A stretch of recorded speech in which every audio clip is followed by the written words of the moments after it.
Akimi Mzee Laurent Désiré Kabila. Akeko fanda na Zambie. Kuna na Zambie. Asali pe makamune. Aza Zambien. Pona biso tondi makazalaki Zambien. Tozali ko douter biso tout. Toyeki kaka que mutumoko boye. Akangi minere ya Jekamine.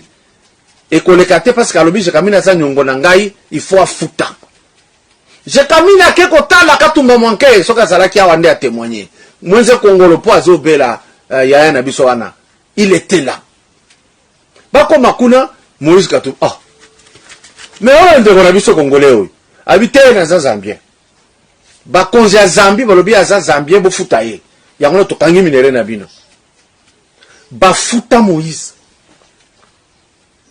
Bande konanga ba futa Moïse par la Jekamine. Pato Jekamine ba sali souffrance. Ba futa ye. Omoni sansi ya kozala koto ozali koto ozali. Tango sepelisaki ake kotoyo akangi minere ya Jekamine. Kongo inyokwami Kongo futi nyongo. Mais lokola tuzaka batu pete. Lokola corruption simba kama makasi avec nous. Azongaki lisusu tango Mzee akufi. Akomi Congolais ya awa. Bande komuzala, est-ce que vous ne pouvez pas réfléchir vous? Bote bandeko balandi ya magazine d'actualité Christian chez vous bisikano so bozuli baku ya kolanda biso mokolo ya lelo. Nous sommes aujourd'hui samedi le 19 avril 2025. Bienvenue à ce nouveau numéro. Katumbi annoncé à Goma. Pendant que je vous parle, tous les proches Yananga, tous les proches M23 ont annoncé ça.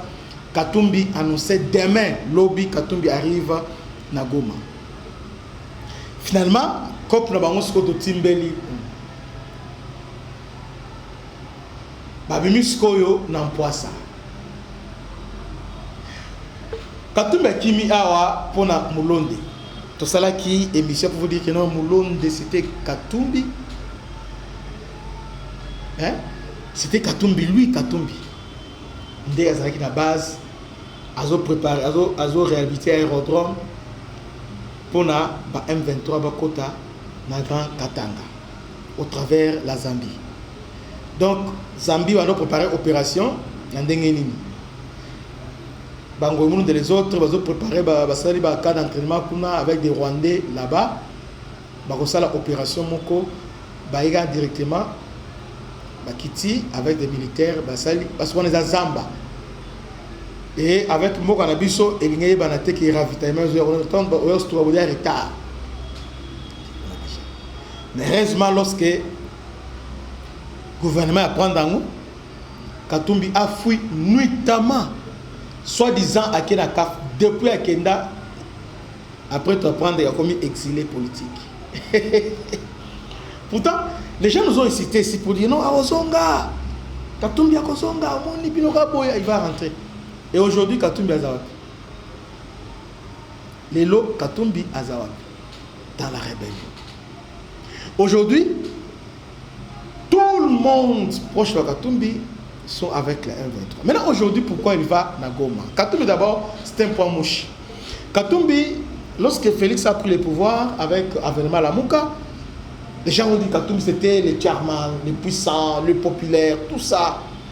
Le début du mandat Félix, on disait, ah, en tout cas, espoir, ils ont Katumbi. Il était populaire, il a l'argent, il a tout. Et les médias internationaux, ils ont lancé, ils ont pompé, tout ça. Les médias sont liés ça là. Heureusement, élection. L'élection, on dit, oh non, Katumbi, Félix a peur de lui. On va le disqualifier. Il n'est pas congolais. On a peur de moi, oh voilà tout ça, et j'ai fait ça, on a peur de moi, on a peur de moi, ok. Katumbi qui arrive, croyant que on disqualifie rien, Matiki, papa, c'est la campagne. Tout le monde a dansé dans le cadre de la négociation, tout ça, mais sur le terrain, Katumbi est fort dans la manipulation de la Katanga. Moi, mon était avec Moïse Nzangi et les autres niveaux, Moïse Nzangi, n'a pas on a Koufa qui a MSR, le niveau il y a Pierre Lumbi, on y va à Bukavu. Et aujourd'hui, Katumbi, à ces dernières élections, il a bu à 13%. 13. Et puis, les copains des catholiques ont dit résultat, ils sont conformes à l'option 13. Humilié. On comprend maintenant qu'on a parié sur un mauvais cheval. Tous les parieurs dans le monde vont les lier.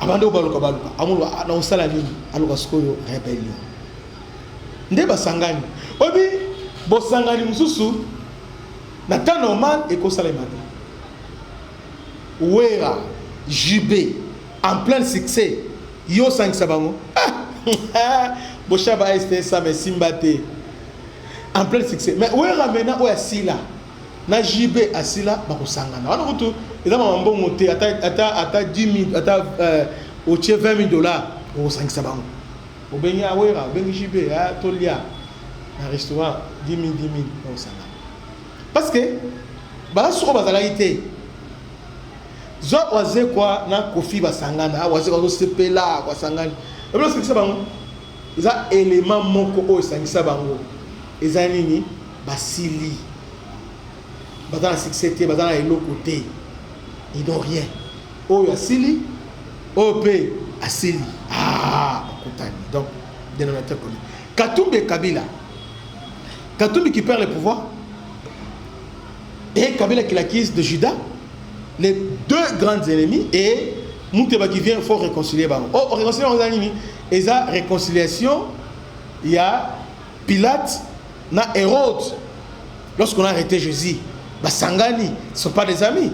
Mais, concours de circonstances, et Sangani Siban. Et bah, Sangani va au pouvoir. Voilà Katumbi. Kabila Sili a un pouvoir. Il peut avoir une élection simbité à Ndeba Sangani. Obi Bandeko. Il y a des gens ceux qui ont prophétisé que Aza est l'autre côté jusqu'à ce que Yomo vivre que Aza est l'autre côté. Maintenant, pourquoi Katumbi est na Est na Goma? Katumbi est là, il a cadre à sécession katangaise. Katumbi a plaidé que Congo et Zonga 11 provinces, tout passé dans le fédéralisme. Et non seulement ça, Katumbi a compris que, parce qu'on a renouvelé pour les moi, Nabitinda, grand frère Olivier Kamitatu.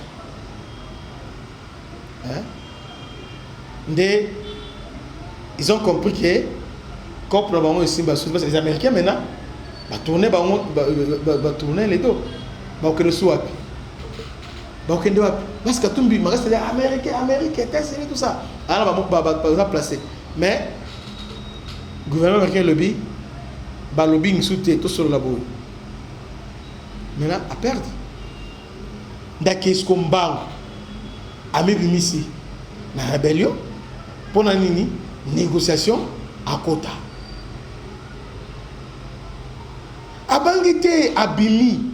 Alors, suivant un confrère, il a aussi commenté là-dessus, Eric Wemba, Tolandaï. Alors, après le débat où il y a le fédéralisme, il y a le fédéralisme, mais pourquoi aujourd'hui les camps Katumbi prennent le fédéralisme? Plutôt qu'il y a le fédéralisme avec 6 provinces, grands Katang les ont réunifiés, surtout les grands Katang les ont réunifiés. Pourquoi Bango Balingi, tous ont le fédéralisme? Le dessus des cartes, les animes. Je vais expliquer pour que les Congolais comprennent qu'il ne faut pas confondre le fédéralisme comme forme de l'État avec l'idée séparatiste de Katumbi. Je vais démontrer que Katumbi n'est pas un fédéraliste, c'est un séparatiste. Mais pour maquiller fédéralisme, séparatisme et rapport à Congo, il parle du fédéralisme. Je vais vous révéler aujourd'hui les décis des cartes. Les décis des cartes, c'est quoi? Après l'élection en 2023, vous savez que moi j'ai bâti campagne pour Sessamba. Mais après Sessamba a fait alliance avec Katumbi, j'étais contraint de battre campagne pour Katumbi. Mais après ces élections, tant pour ça l'évaluation, quand il y a eu évaluation, on a compris quand même que les faiblesses de Katumbi. Parce qu'effectivement, Katumbi a perdu les élections. Peut-être proportion, on est à 73%, Denis Kadima un peu exagéré. Dans les coulisses, même Katumbi a perdu les élections. Même Senko n'a pas résultat, Tshisekedi a gagné Katumbi. On voulait savoir pourquoi Katumbi a perdu les élections. Alors, dans une de ses confidences, Olivier Kamitato, un proche de Katumbi, dit exactement ceci. Il a confié des confidences à quelqu'un dont j'étais le nom. En tant que journaliste, je dois protéger mes sources. À Lobby, dans ces pays, il est impossible 5 ans, 10 ans, 15 ans, même 20 ans, que les Congolais moyens, les Congolais lambda, ou à Votaka, la majorité des Congolais va voter Moutou Aza Métis. Moi, je ne suis pas raciste, mais ça vient de Katumbi. Moutou Aza Métis, c'est-à-dire au Tata Naza Mundele, maman Naza, soit Congolaise et Moutou Mouindo, soit papa Naza Moutou Mouindo, maman Naza Mundele. Vice-versa, Bini Métis, Bini Mundele. Même si elle a la nationalité congolaise, c'est pratiquement impossible dans 20 ans, 30 ans, pour Moutou comme Métis, comme président. Pour Naye, c'était une des faiblesses de Katumbi, parce que le métier est perçu par les Congolais moyens ou à Votara comme un étranger. C'est pourquoi ce narratif Katumbi étranger a marché. Moi, je ne prône pas le racisme. D'ailleurs, vous saviez comment j'ai combattu la loi sur la congolité. Mais je mets en évidence une réalité sociologique. Alors, par cette évidence-là, quand Katumbi va constater vraiment que pour Katumbi, il m'a sous président, il n'a pas si Congo mobile. Alors, il faut passer par les séparatismes. Et ce qu'ils appellent effectivement fédéralisme, c'est le séparatisme. Donc, Katanga Zonga Mobimba, Katumbi a comme rôle président à Grand Katanga. Qui vous pèse en président Nango? 6 provinces, vous savez, Olivier, 6 provinces. Bakongo pèse en président Nango, les grands Kivu, les grands orientaux. Il y a au moins 6 provinces. Mais Katanga, particulièrement, ils allaient réunifier. Et ils ont Mobimba. Et Katumbi pourra réunir. C'est dans cette seule province où Katumbi peut faire passer son idée. Kebandi Maye a comme président à Katanga. C'est une idée purement séparatiste. Il y a un autre Congolais que les Congolais qui pour Mboko combattre l'idée de séparatisme. Il faut qu'ils comprennent que le fédéralisme prôné par Kamitato n'a rien à voir avec le fédéralisme prôné par Ngouza Karlibon et Tshisekedi.